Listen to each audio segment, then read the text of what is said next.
Salut à tous, c'est Mickaël, j'espère que vous allez bien. Aujourd'hui, on se retrouve dans une nouvelle vidéo où je vous expliquais comment on peut contourner la sécurité d'un Windows directement avec un ISO Windows. Souvent, quand on fait du dépannage, on n'a pas grand-chose sur nous, hormis une clé USB avec un ISO pour pouvoir réinstaller un Windows.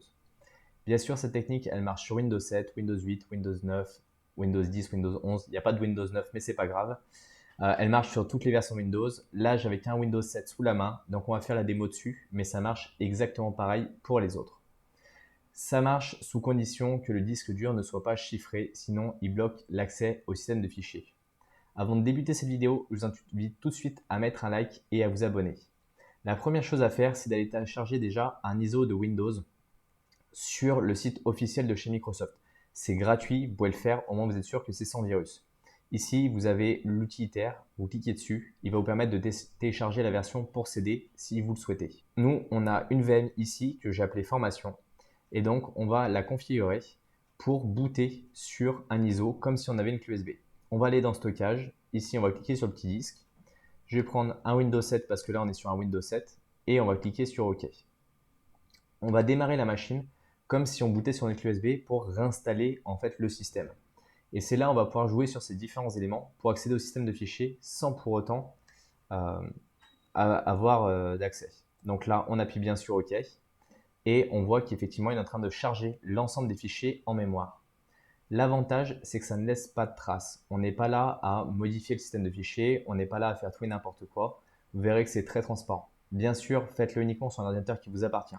C'est aussi pour ça que je le fais sur les machines virtuelles, pour pouvoir vous le montrer en direct sans pour autant me retrouver bloqué avec une caméra. Ici, on ne va pas cliquer sur installer, mais plutôt sur réparer l'ordinateur. Donc, on va laisser patienter un petit peu et va nous demander quel disque on a envie de réparer. Donc là, nous, on a un disque qui fait 17 Go à peu près. On clique sur suivant et là, on va faire ce qu'on appelle ouvrir l'invite de commande. C'est-à-dire qu'on a accès en fait au système de fichiers. Il y a une première chose à faire et c'est là où c'est très important.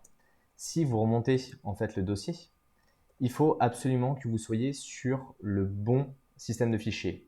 Là, on est sur X, il y a de fortes chances qu'on soit directement sur le système de fichiers de la clé USB. Vous voyez, quand on va dans les utilisateurs, on a uniquement l'utilisateur public.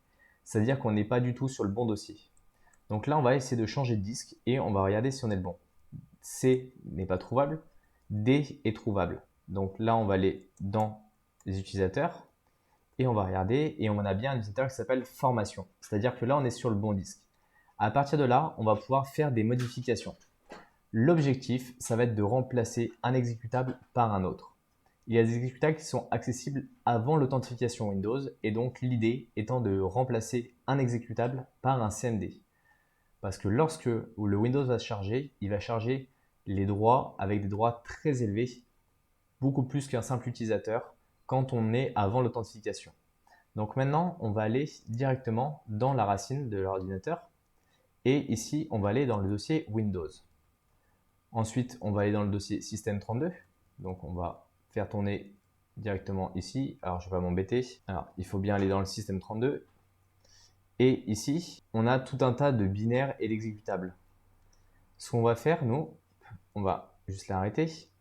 On va changer le nom en fait de ctHC.exe. ctHC, c'est les touches rémanentes. On va l'appeler ctHC.exe.hold. Donc on n'oublie pas bien sûr le E à move. Donc ici on a remplacé. Et là on va copier en fait cmd.exe en ctHC.exe. Donc ici le fichier a bien été copié. Si on fait un ctHC.exe, on a bien le fichier qui existe là, tout est bon. Maintenant, ce qu'on va faire, c'est qu'on va arrêter l'ordinateur et on va le redémarrer. Donc, exit, et on va redémarrer l'ordinateur. Alors, nous, on va l'arrêter pour enlever la clé USB. Là, on a mis en place notre backdoor qui va nous permettre d'accéder au PC sans pour autant que la personne soit au courant. On va redémarrer. On a bien sûr enlevé la clé USB. Donc, on va laisser charger un petit peu. Et ici, vous allez voir, il y a quelque chose d'assez particulier. Donc, on va démarrer Windows. Donc là, on est toujours bloqué sur l'authentification, on n'a pas accès au mot de passe.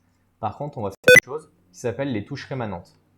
Donc en fait, à la base, ces touches rémanentes, c'est pour des personnes qui ont des problèmes pour taper sur le clavier, qui permettent de taper à une main, de déverrouiller à une main. Sauf que nous, on a remplacé l'exe de cet haché par l'exe de cmd.exe. Ici, on va pouvoir voir les utilisateurs qui sont sur l'ordinateur. Donc, on a administrateur, formation et invité. Donc ici, on va créer en fait un nouvel utilisateur qu'on va appeler par exemple Overshell. On va lui donner un mot de passe, donc password avec P majuscule arrobase, et on va faire add. Si on regarde, nos utilisateurs ont bien été créés. Par contre, notre utilisateur Overshell, il n'a pas les droits administrateurs. Donc il va falloir l'ajouter aux droits administrateurs.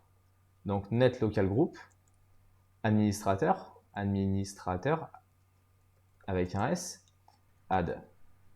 Donc là, on voit que la commande s'est terminée correctement. On va vérifier pour l'utilisateur Overshell les groupes. Et là, il est bien dans le groupe administrateur. Ici, si on veut savoir qui on est, on voit qu'on est en NP Authority System, donc on est les droits les plus élevés. Donc là, on peut faire vraiment tout ce qu'on veut sur notre ordinateur. On va fermer.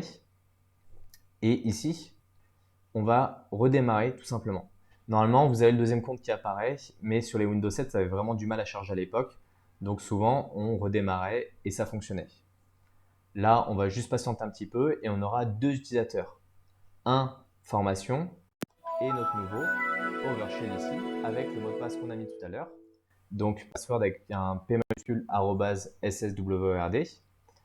Ça, c'est l'authentification Windows, c'est la licence Windows parce que c'est une VM de test, donc du coup, il n'y a pas forcément de licence, c'est pas du tout la problématique.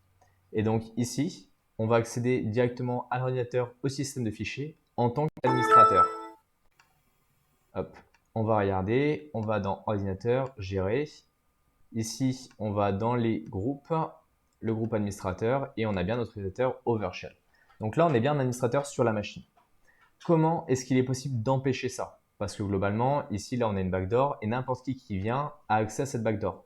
Il faut bien sûr penser à la supprimer si vous faites ça lors d'un audit de sécurité. Et globalement, faites-le toujours sur une machine qui vous appartienne. C'est possible parce que le disque dur n'est pas chiffré. Ici, si on va dessus, vous avez BitLocker qui n'était pas disponible de façon native en fait sur Windows 7. À partir de Windows 8, vous l'avez directement et je vous invite vraiment à l'activer. Il va chiffrer votre disque avec un dérivé de votre mot de passe de session utilisateur. Donc mettez un vrai mot de passe de session utilisateur, pas un AZERTY, pas un 2, 3, 4, 5, 6, pas un password, un vrai mot de passe. Si votre compte est en local, la clé sera stockée en local. Si votre compte est en ligne, la clé sera stockée directement chez Microsoft. Et ça, vraiment, je vous le déconseille. Dans le cas où vous avez un ordinateur professionnel qui est connecté à un Active Directory, les clés peuvent être stockées dans l'Active Directory, ce qui permet une gestion centralisée de l'ensemble des clés de chiffrement. Maintenant, si vous en avez envie d'en apprendre plus sur la cybersécurité, j'ai mis en place une formation qui est disponible dans la description. Vous verrez qu'elle est extrêmement complète pour avoir les débuts et les bases en cybersécurité. Ça vous permettra de faire votre métier plus tard si c'est vraiment ce qui vous intéresse.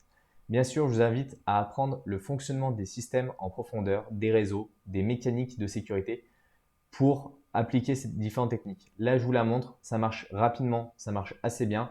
Par contre, faites-le toujours avec précaution. Faites-le sur un ordinateur qui vous appartient. Ne le faites pas de manière illégale. Maintenant, dites-moi en commentaire si vous voulez d'autres techniques comme celle-ci que je vous présente directement. Pensez à liker, pensez à vous abonner et on se retrouve dans une prochaine vidéo. Salut à tous!